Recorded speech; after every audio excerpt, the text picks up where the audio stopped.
All right, so now we're going to go through chapter 15 of Algernon Allen's Universal Economics called Specialization and Exchange. Now, as it turns out, in a modern society, almost none of us are what we could call self-sufficient.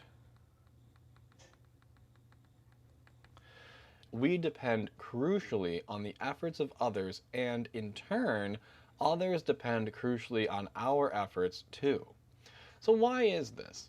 Well, as Adam Smith pointed out in 1776 in a little book that's now known as The Wealth of Nations, right? The full title, by the way, is An Inquiry into the Nature and Causes of the Wealth of Nations, but we can just call it The Wealth of Nations. What Adam Smith points out in the very beginning of the book, he says, it is not from the benevolence of the butcher, the brewer, or the baker that we should expect our dinner, but from regard to their own self-love. We address ourselves not to their humanity, but to their self-love, and never talk to them of our own necessities, but of their advantages. Now, I don't think I have to tell you that specializing and trading with one another makes everyone wealthier in real terms than if we did everything ourselves. So just think how miserable we would all be if we weren't able to trade with one another. We'd have to grow our own food. We'd have to sew our own clothing. We would have to build our own homes, right? And that's just to meet our own basic necessities, let alone thinking about creating our own internet or our own computers or our own cell phones. Now, as Russ Roberts, the economist who wrote several books, which I'll link to in the description below, he always likes to say, you know, we tried this whole producing everything ourselves for a while, and it was called the Dark Ages, and it turns out that people didn't really like it all that much. And so let's start really simple and think about the world in an overly simplified case. So to start, we're going to talk about a two-person economy. And they're only going to produce two goods. Right? We'll make it really, really simple. We'll just call this cake and some other good Y. Okay? Now, Y, the letter here, is often used in economics to denote some other good, and possibly even all other goods in econ models. And so what we're really referred to when we talk about Y is dollars worth of Y. Because in this case, economists are somewhat cleverly assuming that we're capturing whatever else anyone would be doing if they weren't making, in this case, cake. Now, this lets us trade with one another. It lets us compare relative opportunity costs with each other who are doing different things. So, for example, I am an economics professor. I could make cake. My wife is a surgeon. She can make cake. And if we wanted to compare and figure out who had the comparative advantage, we would need some common unit of analysis in order to assess our trade-offs. And looking at dollars worth of Y allows us to do this. And so what we're going to do here is we're going to use the same character, Adam, from before, from the previous chapter, but we're also going to introduce a new character named Baker. Now, those of you who will remember from the previous video, we saw that Adam produced two cakes. Okay, and he consumed those two cakes himself because the marginal cost was equal to, of the second cake I should say, was equal to $1, and the marginal worth was equal to $1.05, right? And this is all for the second cake. And for him, the marginal cost of the third cake was $1.10, and the marginal worth was only equal to 95 cents. And so this is for the third cake, and so Adam would stop at the second cake. Now, on page 215 of the book, this is table 15.1, we can see Baker's full marginal cost on marginal personal worths, his whole schedule of everything. Okay, and so I'm not going to reproduce it here because we don't really need it. As it turns out, Baker will also only produce 2 cakes, and he'll consume those 2 cakes. So for Baker, the second cake has a marginal cost of 60 cents and a marginal worth of 80 cents. Right? So this is for the second cake. And for the third cake, the marginal cost to Baker was 80 cents and the marginal worth was equal to only 70. All right, and this is for the third. Okay, and I guess I could even go one step further and say these marginal worths are in terms of y. Right, so we can do that.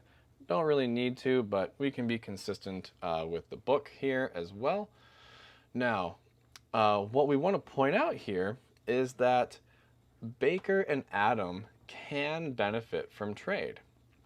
And so what I want to do is I want to point something out to you.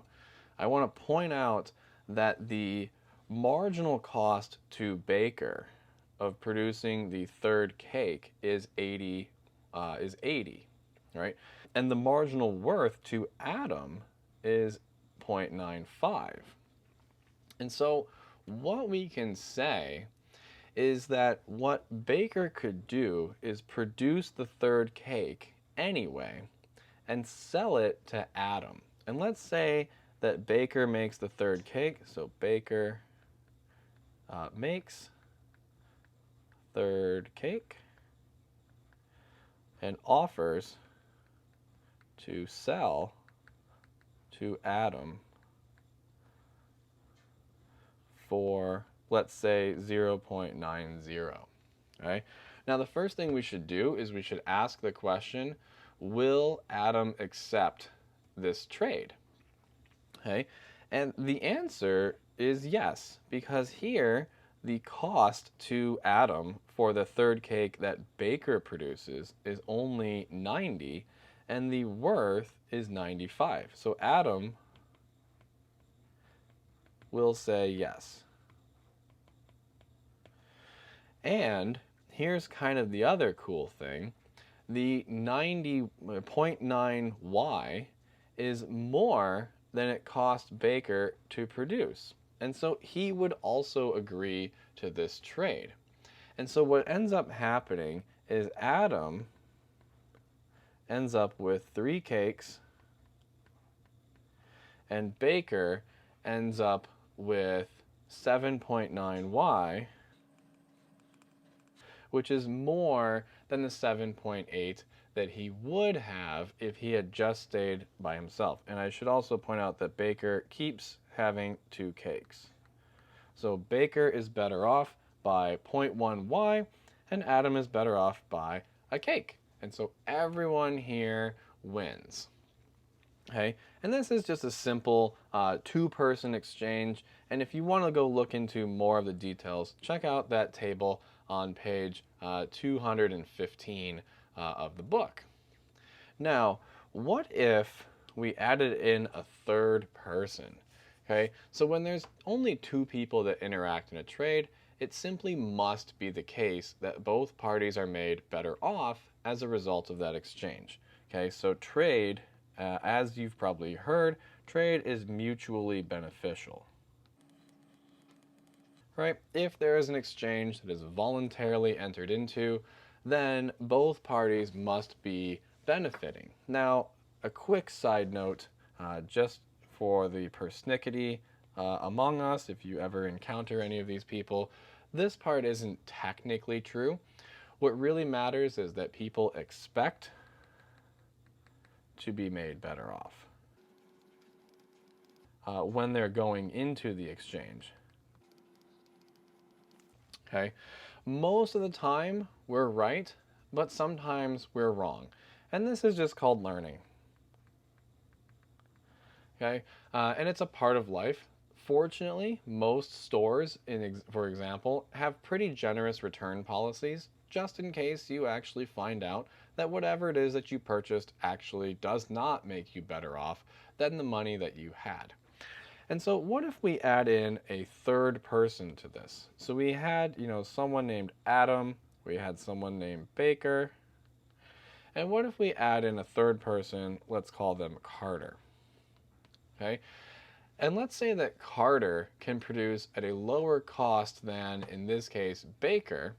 If that's the case, then they'll be the ones that sell to Adam. Okay? So who gains and who loses? Well, Carter is clearly going to gain in this sense, in that now he is the one completing a trade. Adam is going to benefit because he now gets that third cake at a lower cost. But Baker, however, is going to lose in the sense that he can't compete with Carter's low prices and would be driven out of business in this context. So what competition, because here it's Baker and Carter who are competing to sell to Adam. And what competition does is it decreases the price to consumers. What you get left with is the lowest cost producer producing, in this case, the third cake, and in this case, that's this person named Carter. But there's another way to compete, and the other way to compete is to improve quality for a given price.